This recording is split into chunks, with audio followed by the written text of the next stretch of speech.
गर्भस्थ शिशु पर माता पिता की चेष्टाओं का बहुत बड़ा प्रभाव पड़ता है। देखो, इसका प्रमाण है। एक समय जब हिरण्यकश्यप तपस्या में लगा हुआ था, तो देवराज इंद्र ने हिरण्यकश्यप के महल पर आक्रमण किया। उनके जो और पुत्र शयाने थे वो तो भाग गए, क्योंकि पिता महान बलशाली हिरण्यकश्यप तपस्या में लगा था। अब उन्होंने खोज की तो कयाधु जी मिली, उनकी पत्नी जो गर्भवती थी। तो देवराज इंद्र ने विचार किया, है तो हिरण्यकश्यप का वीर ही, तो ये भी राक्षसी स्वभाव का ही होगा, इसको चलो ले चलो स्वर्गलोक, और जब गर्भ स्रवित होगा तब उस गर्भ को मार देंगे और कयाधु को छोड़ देंगे। तो लिए जा रहे थे, तो देवर्षि नारद जी रास्ते में मिले। उन्होंने कहा, तुम्हारे द्वारा ऐसा पाप कर्म नहीं होना चाहिए। उस बालक जो गर्भ में है उसने तुम्हारा कोई अपराध नहीं किया, उसका किसी से द्वेष नहीं है। बहुत समझाया और कहा, देखो तुम्हारी क्षमता नहीं है कि इस बालक को तुम मार सको, इसलिए इसे छोड़ दो। तो देवर्षि की आज्ञा मानकर छोड़ दिया। देवऋषि कयाधु जी को अपने आश्रम में ले गए। अब रोज उनको भगवान नाम कीर्तन, भगवत चर्चा, भगवत भक्ति। तो प्रहलाद जी प्रकट हुए। उनके मित्रों ने पूछा कि हम तुम्हारे गुरु को जानते हैं, संडामर्क को, ये तुम्हें किसने शिक्षा दी जो इस उच्च कोटि की भगवत भक्ति।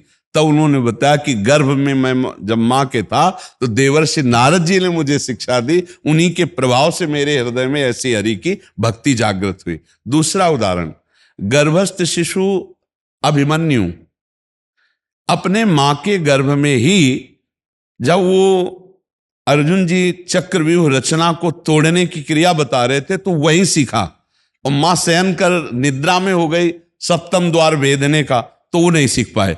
इसका मतलब यदि गर्भ धारण हो जाए और मां और पिता ब्रह्मचर्य से रहें, गर्भ होने के बाद फिर सहवास ना करें, नहीं बालक की दिमागी स्थिति में और उसकी शारीरिक स्थिति में दोनों कुप्रभाव पड़ते हैं।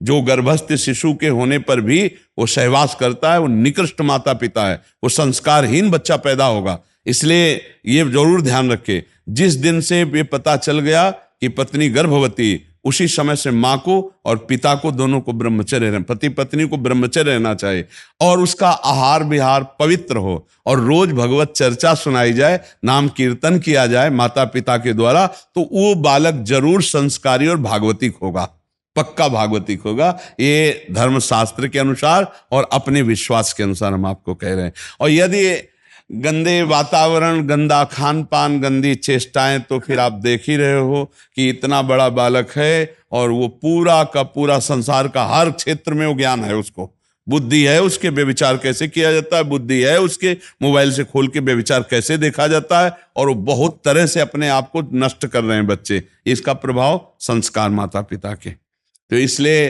धन्यवाद है उन माता पिता को जो अपने गर्भस्थ शिशु से शिक्षा प्रारंभ करते हैं और 9 वयस्क होते होते राष्ट्र सेवक, समाज सेवक और भगवत सेवक के रूप में अपनी संतान को उपस्थित करते हैं। धन्य है उनका जीवन।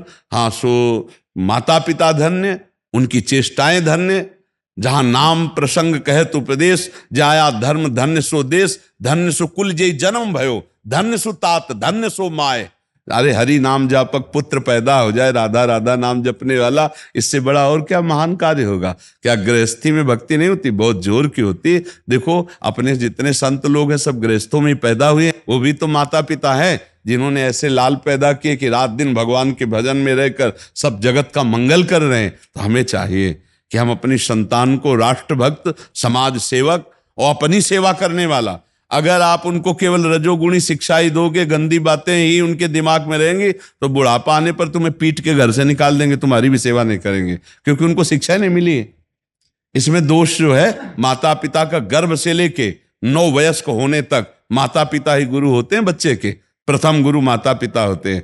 जैसी शिक्षा दोगे वैसी शिक्षा। तो पक्का गर्भस्थ शिशु पर संस्कार पड़ते हैं माता पिता के आचरण, चिंतन और व्यवहार का।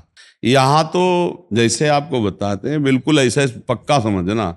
जब आप चोरी करने गए, आपको मन ने कहा कि चोरी करना पाप है, दंड मिलेगा, तो आपकी बुद्धि ने कहा नहीं आप ऐसे चोरी कर लो। फिर जब पकड़े गए तो पुलिस घर से पीटती ले जाती है ना थाने तक, फिर थाने में अच्छी धुलाई होती है, फिर ठीक ठाक करके उनको लिए जज के सामने पेश किया जाता है। तो इतनी जो सजा हुई वो कोई सजा में नहीं मानी जाएगी, सजा तो अभी जज देगा। क्यों? ये जो लाठी चली, गाली मिली, पिटाई हुई थाने में, ये तो ब्याज में है, ये सजा में नहीं है।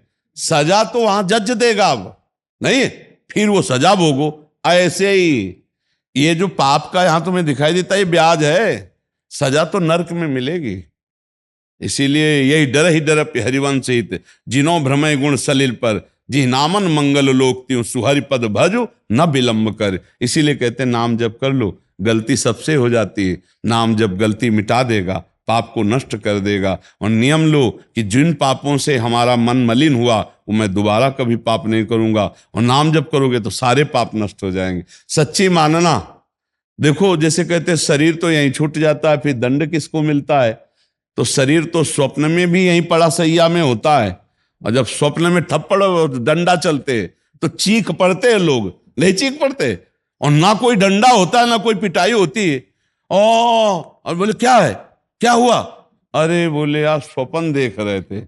नहीं, शरीर तो यहीं था सैया पे, और पिटाई किसकी हो रही थी? तुम्हारी हो रही थी, और तुम पिट रहे थे, और कोई पीटने वाला नहीं था, तब तुम चीख पड़े। और जब नरक में वास्तविक पीटने वाला पीटेगा तब फिर क्या होगा? तो इसीलिए हम कह रहे पाप कर्म मत करो, ये चतुराई में मत रहो कि यही सब भोगना पड़ता है। नहीं नहीं भैया, वो तो पुलिस जो घर से डंडा शुरू किया वो अलग थे, जो वहां थाने में मारे बंद किले के अंदर, थाने के अंदर, वो अलग थे। लेकिन जब न्यायाधीश के सामने गए, अब उस कर्म का न्याय होगा। अभी तक तो ब्याजे में ठोकते रहे। तो ये बात हमारी पक्की मान लेना, यदि पापाचरण करोगे तो नरक में जो मिलेगा वो हिसाब होगा, और यहां जो तुम्हें ठकुराई किए, पाप किए, उसकी जो ठोकर मिलेगी वो यहां ब्याज है, पक्का समझो। यहां हिसाब किताब पूरा नहीं होता, पूरा तो यमराज के दरबार में होता है। जैसे पिटाई होने के बाद जज के सामने बढ़िया सुधार के कपड़े खड़े किए जाते हैं, और फिर वहां न्याय होता है कि 10 साल की सजा, की फांसी की सजा, या कुछ जुर्माना या दंड, वो होता है निर्णय। अगर यहां हो गया आपको सजा तो आप बच गए।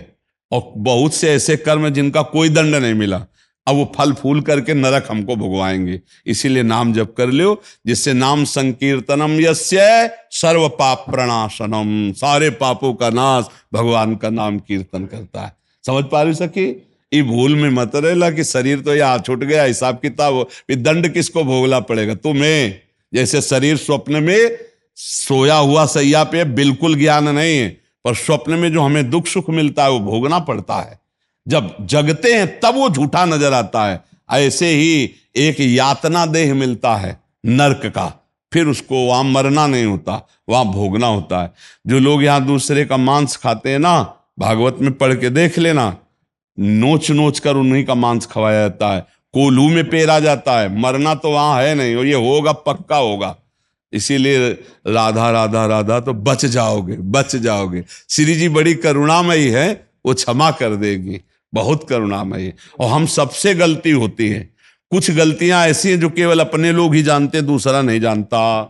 ना उनका दंड मिला है और ना प्रायश्चित हुआ है, वो जमा है, उनको भोगना पड़ेगा। इसीलिए नाम जप कर लो, उनको भस्म कर दो, नाम जप से भस्म हो जाएगा। बहुत बढ़िया अभी कृपा है कि आप सुन पा रहे हो, आप समझ पा रहे हो, आपको साधु समागम मिल रहा है। इसलिए राधा राधा राधा, बड़ी कृपा में हमारी लाडली अलवेली सरकार है।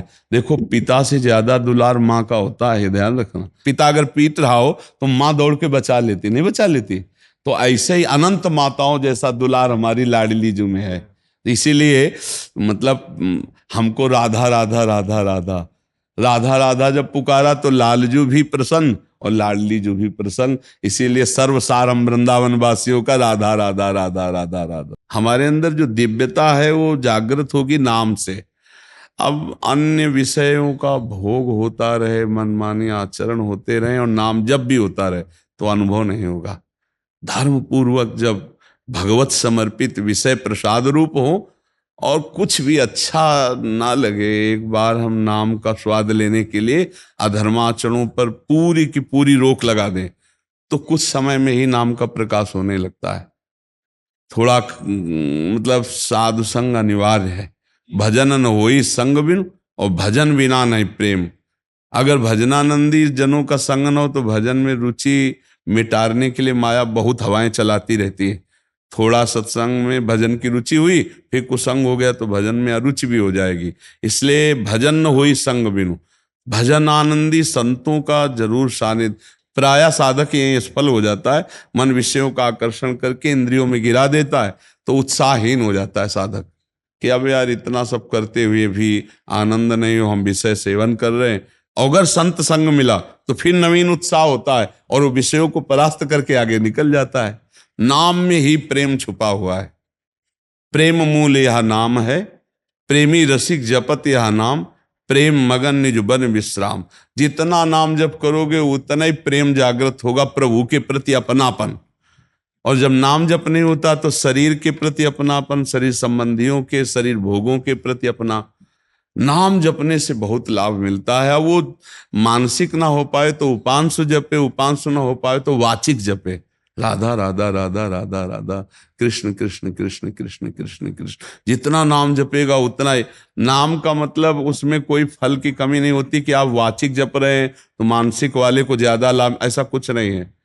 अरे भाव भी ना हो तो भी नाम फल देता है। भाव को भाव न खालसऊ, नाम जपत मंगल दिस। नाम तो चीख चीख के, चिल्ला चिल्ला के जप सकते हो, उसका बड़ा नाम होता है।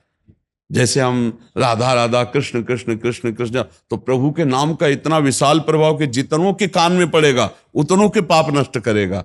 भगवान नाम में बड़ी महिमा है। ज्ञान तो है लेकिन वो जागृत नहीं। जैसे आपको ज्ञान है मैं शरीर नहीं हूं, आपको ज्ञान है कि अधर्म है, लेकिन आप रोक नहीं पा रहे हो, वही अधर्म कर रहे हो और आप इसी शरीर में हर समय ममता किए बैठे हो, ये अज्ञान है। ये गुरु चरणों की आराधना से नष्ट होता है, और किसी से, चाहे जितना शास्त्र पढ़ लो, चाहे जो साधन कर लो, नहीं। यह पक्की बात कहते हैं, गुरु की आराधना के बिना देहाभिमान गलित नहीं होता है। साधना करोगे आपका अहम पुष्ट होगा, मैं 20 साल से ही हूं, लेकिन भगवत प्राप्ति नहीं होगी, क्योंकि अहम है। और गुरु कृपा पात्र को कभी अहम नहीं होता। उनके संगति से, उनके चरण रज के प्रताप से अहंकार मिटिया मेट हो जाता है। तभी चाहे शिव बिरंच सम होई, गुरु बिनु भव निधि तरह न कोई। तो किसी गुरुदेव का वरण करो, किसी महापुरुष का आश्रय लेकर या उनके मंत्र उपासना का आश्रय लेकर खूब, तभी अज्ञान नष्ट होगा। तब अज्ञान तिमिरांधस्य ज्ञानांजन शलाकया चक्षुरुन्मीलितम येन। जहाँ ज्ञान नेत्र प्रकाशित हुए, अज्ञान नष्ट हुआ, तो जैसे ये मेज अलग, जैसे माइक अलग, ऐसे शरीर अलग दिखाई देता है, अंदर से दिखाई देता है। बंदों गुरुपद कंज कृपा सिंधु नर रूप हरि, महामोह तम पुंज जासु बचन रवि का। आजकल सिद्धि इसीलिए प्राप्त नहीं हो रही, भगवत सिद्धि, गुरु आराधना नहीं है। साधक मनमानी में लगा है, स्वतंत्र होकर अहम पुष्टता में लगा है। गुरु चरणों की आश्रय वृत्ति नहीं, गुरु के सामने अहम को गलित नहीं किया गया, उनकी लंगोटी नहीं धो गई, उनकी ठोकर नहीं खाई गई, उनकी डांट नहीं खाई गई, तो अहम बना हुआ है, इसलिए कोई विशेष लाभ नहीं। पुण्य हो सकता है, सत्कर्म हो सकते हैं, लेकिन अहम गलित होकर के भगवत तत्व का बोध कराने वाला ज्ञान या भगवत आकर्षण करके दर्शन पाने की क्षमता वाला प्रेम, ये तो गुरु कृपा से होता है। कोई किसी गुरु के लाडले में ये जागर, गुरु मेहरबान तो चेला पहलवान, काम क्रोध लोभ मोह मदमस्त सबको परास्त करता चला जा रहा है। सच्ची कहते हैं, पूरे जीवन की सार बात है, सब कुछ ठीक चलने पर भी अहंकार नहीं सुधरा, वो और पुष्ट हुआ। और जब गुरु ने घन का प्रहार किया, वचन रूपी घन का, तब ठीक हुआ। ये अहंकार गुरु कृपा से नष्ट होता है। जैसे हमको ये बहुत अच्छा लगता है, गुरुद्वारे में जैसे जाते हैं ना, गुरु साहब, गुरु ग्रंथ साहब, वहां पादुका की सेवा करते हैं ना, जोरी सेवा।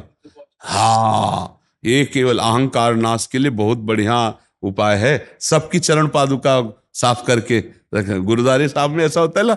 हाँ, ये इसीलिए होता है, अहंकार का नाश। तुम चाहे जितने बड़े धनी हो, सबके जूता साफ करो, सबकी पादुका साफ करो, क्योंकि परमार्थ में बिना अहंकार नष्ट हुए ये रंग नहीं लाता।